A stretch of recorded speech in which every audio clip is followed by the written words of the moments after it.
कि मैडम हाँ, बच के चलिएगा, बॉडीगार्ड रखिए, इतना पैसा कमाते हैं तो थोड़ा बॉडीगार्डों में खर्चा कीजिए। अच्छा, दैट वाज हिज वर्सन। उसके बाद हम लोगों ने जब कहा कि तो बेजोड़ मन गड़बड़ हो गया, कहेंगे हाँ ये तो ठीक नहीं के भल, तो किसी को उन्होंने कहा, उनका आदमी था कि रे फलानुआ के फोन लगाओ, मैं नाम नहीं रिवील करूंगा, फलानुआ के फोन लगाओ।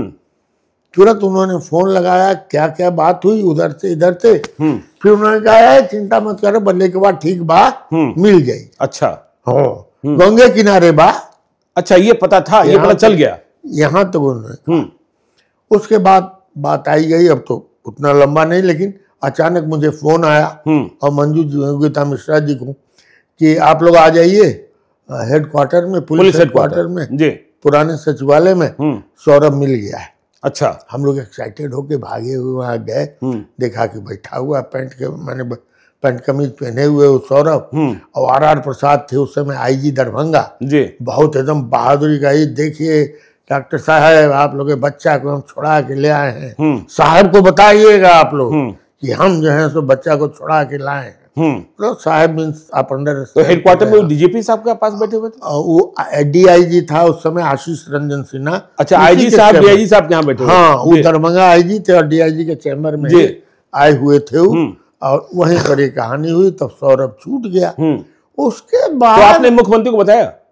हमने नहीं बताया, हम क्या को बताने फिर जाए। और जैसे कि आर प्रसाद को तो आप जानते ही हैं, वो लबड़ धोधो टाइप के आदमी थे, तो वो अपना ही कहानी। और बाद में तो एक बार ऐसा क्या बताऊं, थोड़ी हम इतनी कहानियां हैं कि कहानी उसका स्ट्रिंग दूसरे तरफ चला जाए, तो खैर। लेकिन उसके बाद तो समझिए कि अपहरण का ऐसा सिलसिला शुरू हुआ कि हम एक तरह से अपहरण में हम लोगों को as a leader of medical profession कैसे एक्ट करना है उसके हम एक्सपर्ट हो गए। अच्छा, पूछिए कैसे। एक लाल बाबू सिंह डॉक्टर था मोतिहारी में, बिल्कुल, उसके बेटा का अपहरण हुआ, तो उसमें क्या हुआ, हमने बहुत ज्यादा दबाव डाल दिया, वहां जाकर के जुलूस उलूस निकाल दिए और पूरा हंगामा किया। वहां नैयर साहब बेचारे थे एसपी जी, बड़े सेंटिमेंटल आदमी, उनको लगा कि हमको किसी तरह छुड़ाना है। अब अपहरणकर्ता को उन्होंने मौका ही नहीं दिया रिलैक्स करने का, कम्युनिकेट करने का, वो सब भागता ही रहा। अंत में उन लोगों को लगा कि अब पकड़े जाएंगे, तो उसने उसकी हत्या कर दी और नदी में फेंक दिया।